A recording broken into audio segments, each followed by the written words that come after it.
Atsy akitady proviseur azafady. Anao misy rendez-vous amin'ana azafady? Iaza misy.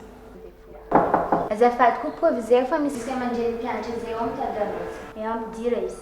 Bonjour proviseur. Bonjour. Petrapetra. Merci. Ino raha azoko agnampiananao zay? Za manko tsy tafy examen. Kiba mangataka vonjanao za proviseur e. Ho azady bulletin azy? Izy tia.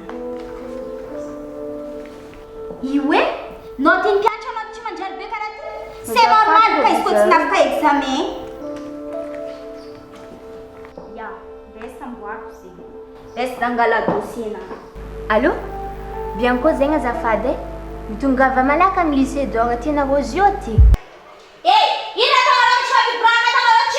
Ty misy taratasy fitirona boaka bianko mikasika anao madama manaraka zay anao zio amin'ny bureau tsika fagnazava. Aloha leva izy.